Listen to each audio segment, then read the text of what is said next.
Les reels, les trucs où tu danses là un peu comme ça, genre TikTok. Ah non, moi, non mais jamais de la vie. Mais jamais de la vie. Aujourd'hui, je vais t'expliquer pourquoi je me suis mis aux Reels sur Instagram. Moi qui jurais de ne jamais aller sur TikTok. J'ai été faire un tour quand ça a commencé à sortir là il y a genre 1 an. Quand vraiment il y a eu une vague déferlante pendant le confinement l'année dernière. Je me suis intéressée un petit peu, j'ai regardé, j'ai trouvé que c'était ultra addictif, il y avait des trucs plus ou moins drôles, mais très honnêtement, quand on me disait « Ok, t'es sur TikTok », à titre perso, j'ai autre chose à faire que d'être sur TikTok et voilà, je me disais « Bah non, j'ai autre chose à faire, j'ai d'autres priorités ». Et d'un point de vue business, en fait, autant sur Facebook et Instagram, je vois très bien l'intérêt d'être sur ces plateformes, comme Pinterest par exemple, mais autant sur TikTok, je voyais pas très bien comment tu pouvais transformer un message, en fait, commercial, un message en termes de branding, etc. Donc vraiment, je maîtrisais pas les codes de ce réseau social, ça me parlait pas, et donc j'ai dit non, TikTok c'est pas pour moi. Bon, il s'avère que les Reels, donc on dit les Reels en français, hein, les Reels ont déboulé sur Instagram. C'est un format qui a commencé à arriver petit à petit. Et aujourd'hui, j'ai pris la décision pour mes 2 business de me mettre aux Reels. Alors déjà, si tu me connais pas encore, moi je vais me présenter. Je suis Nati, la créatrice de la marque Inaden. J'ai créé cette chaîne Marque Mastery pour accompagner toutes celles et tous ceux qui ont envie de créer leur marque mais qui ne savent pas par où commencer. Donc il y a énormément de conseils. Je t'invite à cliquer tout de suite pour t'abonner si tu as envie de monter ta marque, si ça t'intéresse de créer un business et surtout si tu as envie de vivre de ta passion. Donc tu peux cliquer tout de suite pour t'abonner et n'oublie pas d'activer des notifications en cliquant sur la petite cloche. Dans cette vidéo, je vais te parler de mon passage aux Reels, moi qui jurais que je n'irais pas sur TikTok, en tout cas d'un point de vue perso, je n'y voyais aucun intérêt. Le format Reels a déboulé sur Instagram. Le format Reels est clairement une copie, enfin voilà, Instagram livre une guerre féroce à TikTok. Et ils ont carrément pompé ce format et ils l'ont appliqué à la plateforme. C'est ce qu'ils font de mieux en fait, hein, piquer des idées et les reproduire. Mais bon, ça marche. Donc voilà, les Reels ont débarqué. Les Reels, si tu sais pas ce que c'est comme format, si tu t'es baladé un peu sur Instagram, ce sont des vidéos en fait assez courtes, souvent en musique. Il y a aussi des voix en cover-up, donc tu peux mimer en fait des situations en utilisant des voix off. Et voilà, donc c'est pas un post vidéo, c'est vraiment un format à part entière et c'est pas non plus des stories. Donc c'est vraiment un format à part entière qui suppose un petit peu de montage et surtout beaucoup de créativité. Alors, pourquoi je te parle des Reels et pourquoi j'ai décidé de me lancer un défi? Parce qu'en fait, je me suis lancé un défi, 30 jours, 30 Reels, et je vais t'expliquer exactement pourquoi.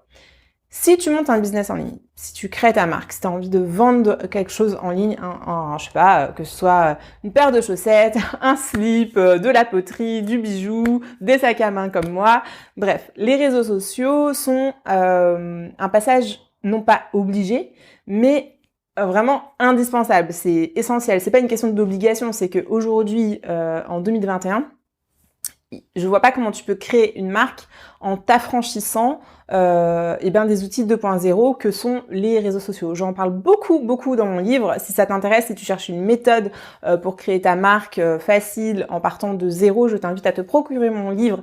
Je te mettrai le lien dans la barre de description. Mais j'en parle énormément dans mon livre et finalement, les réseaux sociaux sont un outil à ta disposition pour créer une communauté, pour fédérer autour de tes produits, les faire connaître, convaincre, persuader et vendre. Et donc, Instagram, c'est une plateforme privilégiée pour toutes les marques lifestyle. Pour la raison simple, c'est que finalement, c'est une plateforme qui est très visuelle et qui permet finalement de communiquer autour de ton branding, autour de tes produits et de créer de la proximité et de vraiment créer une communauté autour de ta marque, autour de tes valeurs. Encore faut-il bien l'exploiter.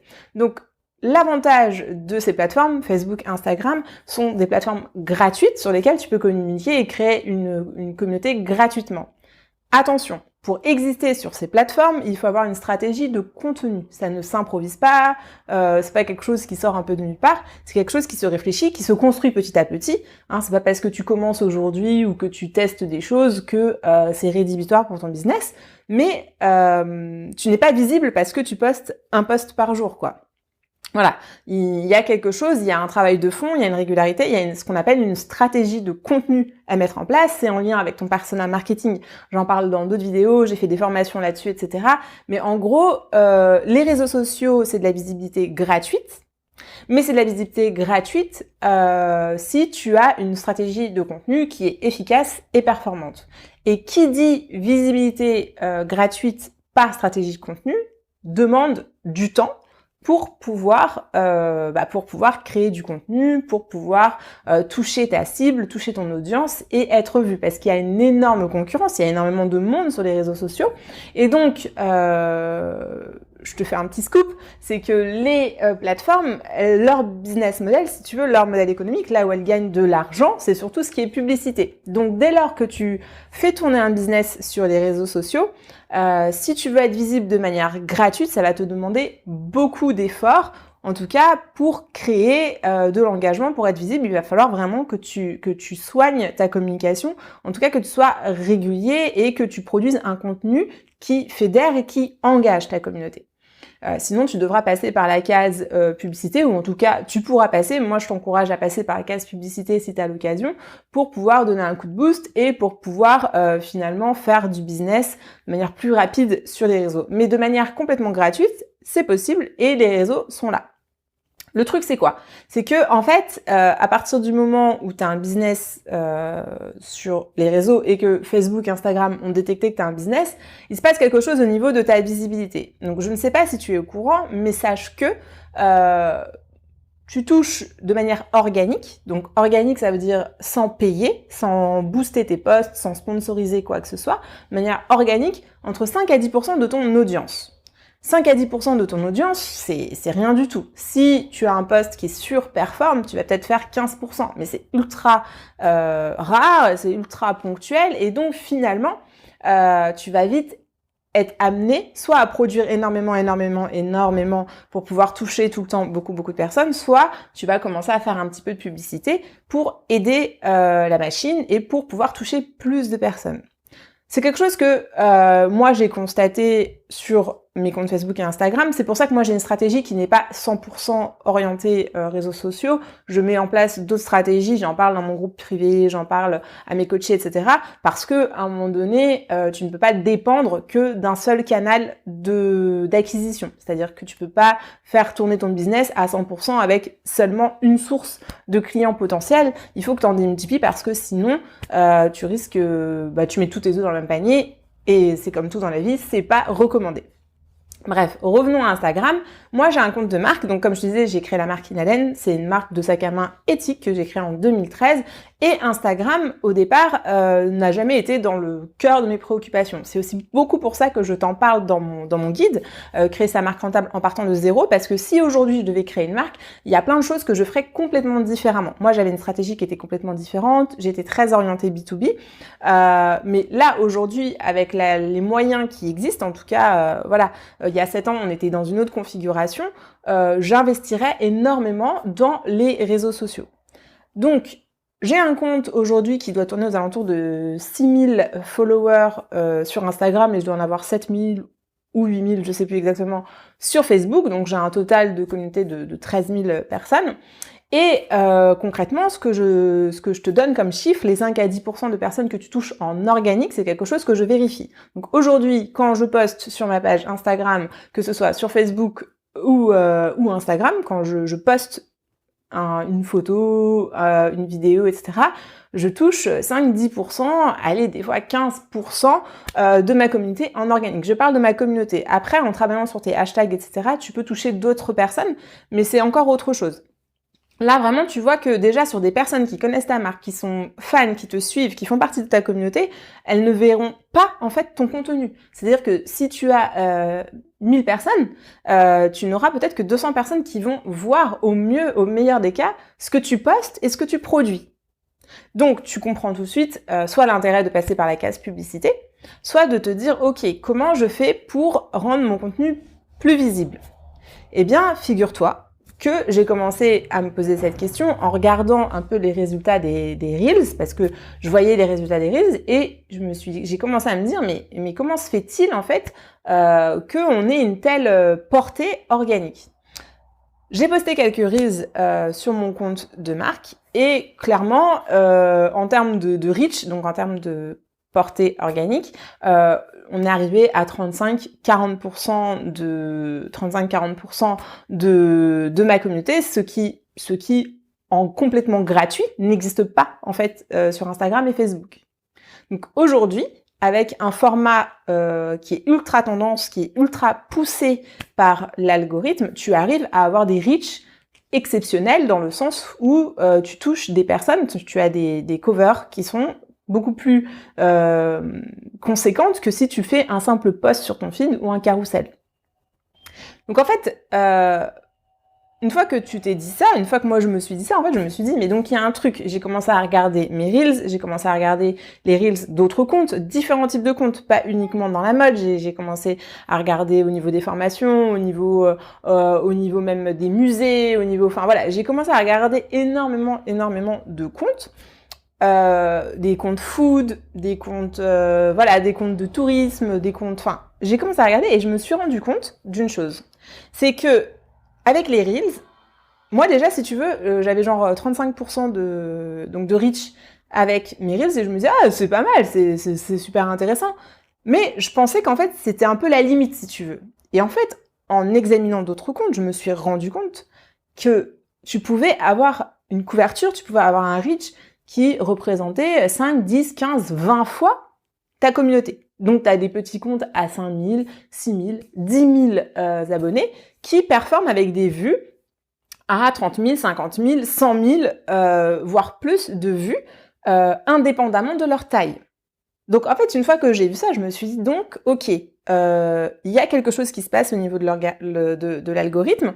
Et donc, tu as comme ça des Reels qui font, qui explosent littéralement, qui deviennent viraux en fait, et qui te permettent de toucher mais énormément de personnes. Alors il faut savoir qu'aujourd'hui, à l'heure actuelle, la plateforme ne te donne aucune statistique sur les Reels. C'est-à-dire que tu ne sais pas exactement si ça vient des hashtags, tu peux pas savoir qui a été touché, combien de personnes. Tu sais le nombre de fois où ton Reels a été vu, c'est-à-dire il a été joué. Mais tu peux pas savoir combien de personnes ont été touchées, combien de fois il y a eu une répétition. Parce que c'est un peu comme les posts, tu as une répétition aussi au niveau de ton feed en fait. Donc un Reel peut être vu plusieurs fois par une même personne, comme les posts, etc. Et donc ça, tu n'as pas ces informations-là. Donc tu as juste le nombre de lectures. Mais c'est suffisant pour te dire, ok, donc clairement, l'algorithme pousse, met en avant ce format. Et c'est simple. En fait, la raison, elle est simple. C'est que aujourd'hui, comme je te disais dans l'intro, Instagram et TikTok, ils sont en guerre. Beaucoup de personnes qui cherchaient du divertissement, qui avaient envie de changer, qui s'ennuyaient peut-être sur Instagram, tu vois, ont trouvé du fun, ont trouvé des messages décalés, ont trouvé du divertissement sur TikTok parce que c'était nouveau, parce que c'était sympa et que finalement il y avait de la musique par exemple, ce que tu ne trouvais pas ou très peu sur Instagram. Et donc, clairement, les gens, en fait, il y a eu une rupture dans le comportement et les gens sont tombés accros de TikTok. Donc, tu as eu comme ça une déperdition de personnes qui sont passées de Instagram à TikTok et clairement, Instagram aujourd'hui veut garder captifs ses utilisateurs. Donc, ils ont pris ce format, ils ont carrément pompé le mode de fonctionnement et ils l'ont mis dans Instagram pour que les gens, eh bien, finalement, qui aimaient ce format et ont pris du plaisir à utiliser ce format sur TikTok, eh bien, restent sur Instagram pour pouvoir produire la même chose. Et donc, pour pouvoir avoir pour pouvoir avoir cet effet de « je reste à la maison », entre guillemets, eh bien, comme ce qui compte sur les plateformes et ce après quoi les gens finalement courent, même si ce n'est pas la base de la base et qu'on parle du coup comment on appelle ça, de égométrique, tu vois, c'est-à-dire que des vanity metrics, c'est-à-dire que les gens, quand tu postes, t'as tendance à regarder est-ce que tu as eu des likes, est-ce que tu as eu des pouces, enfin voilà. Donc, à partir du moment où tu postes sur un réseau social, tu as cette attente par rapport aux autres, c'est-à-dire par rapport au réseau social. Tu as en attente du jugement, tu as en attente de l'approbation, tu as en attente. Donc, en fait, tu attends de l'exposition. Donc, ce qui se passe, c'est que Instagram, clairement, aujourd'hui, favorise toutes les personnes qui font un effort de produire des Reels parce que, clairement, produire des Reels, ça prend du temps. Je t'en parlerai dans d'autres vidéos parce que je vais faire une série, mais clairement, produire un Reel, ça s'improvise pas, c'est pas un post que tu peux, comme ça, prendre une photo, n'importe quoi, mettre une caption et ça marche. C'est pas, ça fonctionne pas du tout comme ça te demande de la créativité, ça te demande du temps, et c'est vrai que c'est consommateur d'énergie. Donc, la contrepartie d'Instagram par rapport à ça, c'est de te donner beaucoup plus de visibilité et donc de pousser un maximum les Reels qui sont produits devant les personnes pour les habituer à ce format, pour créer de l'engagement et pour que toi, en fait, quand tu produis un Reel, tu te dises « Ah, c'est cool, j'ai touché plein de personnes, donc je continue. » Voilà, c'est un peu le fonctionnement. Donc, moi, si tu veux, je suis pas une superstar d'Instagram. Je suis pas là pour te vendre un format, du coaching Instagram, etc. Je sais que les réseaux sociaux sont un vrai levier d'acquisition quand tu veux faire du business en ligne. Mais moi, en fait, je suis pas une Instagrammeuse, je suis pas une superstar d'Instagram. Aujourd'hui, j'ai un compte qui tourne à 6000, j'ai une communauté qui est fidèle, qui est loyale, qui achète, qui consomme chez moi. Mais si tu veux, je vais pas être là à te dire j'ai un super tip sur Instagram. Donc je connais les best practices, mais je suis pas une superstar d'Instagram. Je connais pas du tout le format Reels. C'est un format, je te disais, comme TikTok. Moi, j'étais un peu allergique au truc. Donc je découvre ce format et je fais tous mes contenus toute seule. C'est-à-dire que autant mes vidéos YouTube, que mes newsletters, que mes articles de blog, que mes posts, mes reels, etc. Je fais tout toute seule. Donc je fais tout seul et avec mon téléphone. Donc, si tu veux, j'ai pas de studio d'enregistrement, j'ai pas d'outils hyper compliqués, etc. Donc, si tu veux, c'est un vrai challenge. Et pourtant, je me suis posé ce challenge de me dire, Nati, là, il y a une vague qui est à prendre, il faut pas passer à côté. Donc, si tu as un business, si tu as une marque, si tu as un compte Instagram, quelque chose, même si c'est tout petit, même si c'est tout nouveau, je t'invite sérieusement à considérer de produire des Reels. Comme toi, comme beaucoup de personnes, quand tu es face à la nouveauté, tu peux avoir cette peur de planter. Moi, j'ai eu peur de me planter sur le format, sur la façon de faire. Je me suis dit, mais si c'est pas parfait, mais si c'est raté, je vais être jugée, blablabla. Bon, bref, on a tous ces peurs, c'est complètement humain. Mais comme je le dis à mes coachés, et des fois, comme quoi, c'est important aussi de se renvoyer les messages qu'on communique. Savoir sans faire, ce n'est pas savoir. Donc, pareil, tu veux avoir des résultats, il faut passer à l'action. Donc, je me suis lancé ce défi de faire 30 Reels en 30 jours. 30 Reels en 30 jours, c'est le défi que je me suis lancé, en sachant que je pars de vraiment zéro. Et donc, je me le suis lancé aussi bien sur mon compte de marque que sur mon compte Mark Mastery. L'idée, c'est quoi? C'est de pouvoir comparer les résultats que je vais obtenir sur un compte mature, tu vois, qui a plus de 6000, qui a 6000 followers, qui a déjà plusieurs années d'ancienneté, où il y a déjà des posts réguliers, etc. Et un compte baby compte, si tu veux, qui a quelques mois, où j'ai déjà posté quelque chose, mais où on est en gros à 200 followers. Donc l'idée, c'était de pouvoir comparer les deux, et surtout, l'idée, c'est de me mettre aucune barrière. Donc, je suis en train d'analyser en même temps ce qui fonctionne, parce qu'il faut savoir que au niveau des Reels, tu as plusieurs formats, tu as plusieurs aussi façons de pouvoir les intégrer à ton feed pour que ce soit esthétique, pour qu'il y ait du branding, etc., etc. Donc, je suis en train de réfléchir, je suis en train de me positionner par rapport à ça. Mais si tu veux, je me suis dit, ok, si je commence à passer 3 semaines à réfléchir ou 1 mois à réfléchir à c'est quoi le meilleur branding ou c'est quoi les meilleurs scénarios ou c'est quoi le meilleur ton pour pouvoir commencer à faire des Reels, je vais jamais faire de Reels. Donc, j'ai fait ce que je sais mieux faire, je me suis lancé un défi et je me suis dit, ok, tu te jettes à l'eau et t'en tires tes conclusions au fur et à mesure. Donc moi, ce que je te propose, et c'est l'objet des séries de vidéos que je vais faire dans la suite, c'est de te partager mon expérience, mes statistiques, ce que j'en ai appris, pourquoi j'ai fait telle ou telle décision, pourquoi je suis partie là-dessus, pourquoi j'ai changé d'avis. Et donc, aujourd'hui, on est au jour 6, donc j'ai déjà posté 5 Reels sur mon compte Instagram. Tu pourras aller vérifier sur mon compte Instagram de Marc et mon compte Instagram Mark Mastery. Tu peux aller vérifier, les 5 Reels sont là. Et l'idée, c'est de te partager mon expérience pour, te donner envie de passer à l'action, et 2, que tu gagnes du temps le jour où toi tu voudras commencer à faire des Reels, de peut-être les questions que toi tu te poses, auxquelles moi je peux déjà apporter des réponses, ou en tout cas t'aider dans ta réflexion par rapport à ça. Voilà l'objectif de cette série. Donc, comme je te disais, pour moi, ce challenge, c'est vraiment une façon d'apprendre. Donc, il y aura sûrement des choses sur lesquelles je reviendrai. Il y a rien qui sera parfait, mais c'est pas grave. Et je t'encourage, en tout cas, je t'encourage et j'encourage toutes les personnes qui ont un projet, qui ont envie de se lancer, qui ont envie de faire des choses. Et moi, je le vois aussi avec mes coachés. Il faut faire les choses. Il faut pas attendre que ce soit parfait. Il vaut mieux imparfait que pas fait. C'est pas grave. Ce qui compte, c'est l'apprentissage, et c'est exactement ce que je veux te montrer avec ce défi. C'est la leçon que je veux m'appliquer, parce que c'est facile de le dire aux autres quand on est dans une situation de zone de confort. Mais là, clairement, les Reels, je suis pas du tout en zone de confort, et donc je trouve intéressant de m'appliquer cette même règle et de partager avec toi mon expérience. Dis-moi en commentaire si toi t'es sur TikTok, si t'aimes TikTok, si t'aimes ce format, si t'as envie de faire des Reels, si t'as l'intention de faire des Reels, si t'as déjà fait des Reels, enfin voilà, dis-moi en commentaire ce que t'en penses, si t'as déjà des questions, et dans la prochaine vidéo, je te parle un peu plus en détail de mes premiers choix, de mes premiers retours d'expérience sur les premiers Reels que j'ai postés. Donc n'hésite pas à interagir, et je te dis à tout de suite dans la prochaine vidéo si tu la regardes juste après. Ciao!